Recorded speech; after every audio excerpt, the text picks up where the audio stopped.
Assalamualaikum warahmatullahi wabarakatuh. Perkenalkan, nama saya Nurlisya Samantulu, NIM 131423019. Saya akan mempresentasikan tentang menganalisis proses penarikan dan seleksi SDM.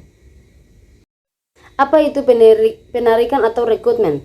Menurut Agus Sunyoto, rekrutmen adalah kegiatan identifikasi dan membuat calon pekerja tertarik untuk mengisi pekerjaan baik yang tersedia sekarang maupun yang akan datang.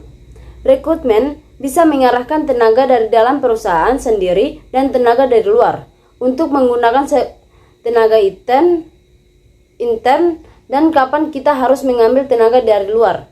Perlu diteliti kebaikan dan kekurangan memakai tenaga ekstern dan intern. Proses perekrutan atau penarikan SDM. Agus Sunyoto 2008 membuat cara perekrutan dan sumbernya sebagai berikut.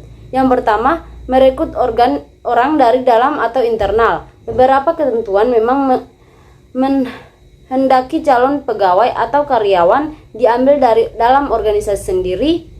Rekrutmen dari dalam ada beberapa keuntungan, yaitu pegawai yang bersangkutan sudah dikenal orang dalam. Biaya rekrutmen juga lebih murah dibandingkan merekrut dari luar organisasi, memberikan motivasi kuat apabila dilakukan promosi. Yang kedua, merekrut dari sumber eksternal. Adanya kasus inbreeding atau penurunan idealisme karena rekrutmen dari dalam dapat diatasi dengan merekrut dari luar.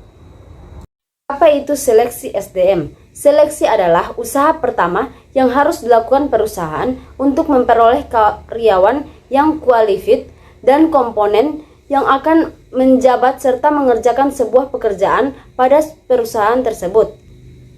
Kiranya hal ini yang mendorong pentingnya pelaksanaan seleksi penerimaan karyawan baru bagi setiap perusahaan. Pelaksanaan seleksi harus dilakukan secara jujur, cermat, objektif, supaya karyawan yang diterima benar-benar kualifikasi untuk menjabat dan mengerjakan pekerjaan itu.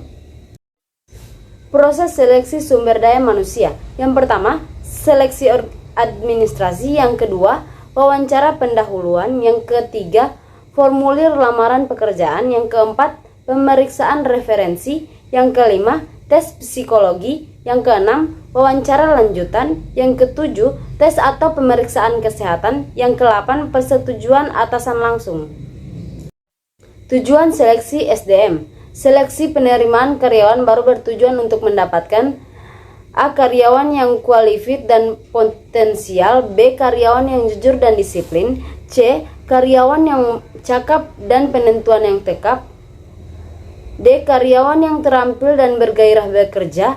E. Karyawan yang dinamis dan kreatif. F. Karyawan yang inovatif dan bertanggung jawab sepenuhnya. Baik, terima kasih. Itulah presentasi dari saya. Wassalamualaikum warahmatullahi wabarakatuh.